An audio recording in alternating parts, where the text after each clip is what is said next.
All right, everybody. Cinephile Mike is here, and it is day 66 of Award Season Review Season 3. 97 reviews coming at you in 97 days, covering many of the films up for awards recognition this season.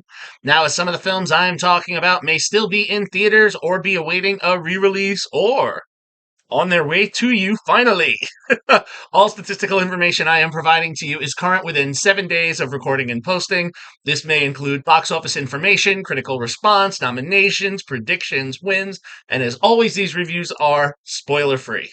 Make sure you check out my website, cinephilemike.com, for lots of great award season content, including the Where Can I Watch It spreadsheet, your best tool to track the nominations and wins for all the films I'm talking about here and so many others, and be informed as to where you can watch them. All right, so we are in the midst of our 10th theme week, and it is International Week. All of the films I'm talking about this week are films that are not in the English language and coming from all over the world, and they may be nominated maybe for the Oscars, maybe for the BAFTAs, maybe somewhere else. You will find out, but they all have award nominations somewhere. And today, as we continue our journey around the world, we are in Brazil, and I am talking about Sony Pictures' I'm Still Here, Brazil's submission for Best International Feature at the Oscars. Written by Murillo Hauser and Heitor Lorega, based on Marcelo Rubens Paiva's memoir of the same name, and directed by Walter Salles, the film was in limited release domestically for a qualifying Oscar run late last fall and in its home country of Brazil. Thus far, the film has made $423,944 domestically and an additional $14,714,758 internationally for a total of $15,138,702. Critically, the film is highly certified fresh, with a 96% critical rating coming from 72 reviews and a 99% popcorn meter coming from over 2,500 audience reviews. Now, award season wise, I'm Still Here is currently nominated for 3 Oscars: Best International Feature, Best Picture, and Best Actress for Fernanda Torres. The film has been nominated for Best International or Non-English Feature at the Golden Globes, the BAFTAs, the Critics' Choice Awards, and several other nods or wins at various festivals and critic circles, as well as being named one of the top 5 international films of the year by the National Board of Review. Torres won the Golden Globe for Best Actress in a Motion Picture Drama, as well as other varied nods and wins from, again, various festivals and critic circles. So what's it about? I'm Still Here is the true story of one woman's struggle to hold things together in times of turmoil, in a nutshell. Let's go back to Rio de Janeiro in 1970. Following the 1964 Brazilian coup d'etat, Rubens Paiva, played by Celton Mello, is a former congressman who has returned home with his family, wife Eunice, played by Torres, and his 5 children, Marcelo, played by Guilherme Silveira, Veroca, played by Valentina Herzafe, my apologies, Eliana, played by Marjorie Estiano, Nalu, played by Barbara Luce, and Maria, played by Cora Mora. They live a very happy existence. They have a lovely home. They're by the beach. They get to go to the water, have fun, and they're trying to leave the scary past times behind them. However, as we know, the past is not at rest. Due to political unrest and the kidnapping of an ambassador to the country, tensions start to run high. People are trying to crack down on the crimes of the past. One day, Paiva's house is raided by the military and Paiva is taken away. He believes he will be returned home. This arrest doesn't mean anything, but he doesn't return home. Eunice, not sure what to do, begins to investigate and discover what happened to her husband. Why isn't he coming home?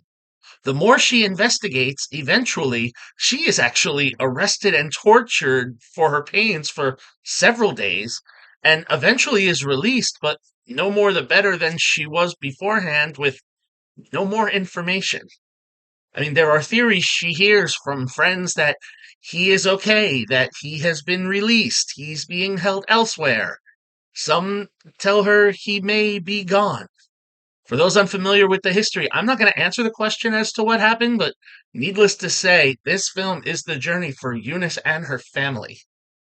Her two older daughters are as forthright as Eunice and have their own challenges when trying to assist and find out additional information. And uh, to say things aren't necessarily solved well, huh. uh, and once the information finally is learned and, things start to come to a head, Eunice shows that she's not one to let the true feelings be known to the public. There's actually a scene where the photographer has to come to interview her family and her and wants to take a picture regarding the situation and the strain of, Ruben's not being home. And when they pose, Eunice tells the children to smile and join her. And when the interviewer says, "Well, you should look sad. Why are you smiling?" Eunice replies, "Why?" And instructs them to keep smiling despite the pain they are in, to keep this pain hidden. Look, this truly is an interesting snapshot of Brazil's history. Now, sadly, some of what we witness here is still occurring in certain countries across the world today, and sometimes things get addressed in similar ways. Fernanda Torres as Eunice carries this film and does so with a powerful reserve. She presents the matriarch of this family strongly, and when the film chooses certain moments to show her weakness, Torres is very subtle in the performance and is able to really transform from sad mother to happy mother with the snap of a finger. And, we see how, despite the circumstances, she will remain the pillar that her family needs.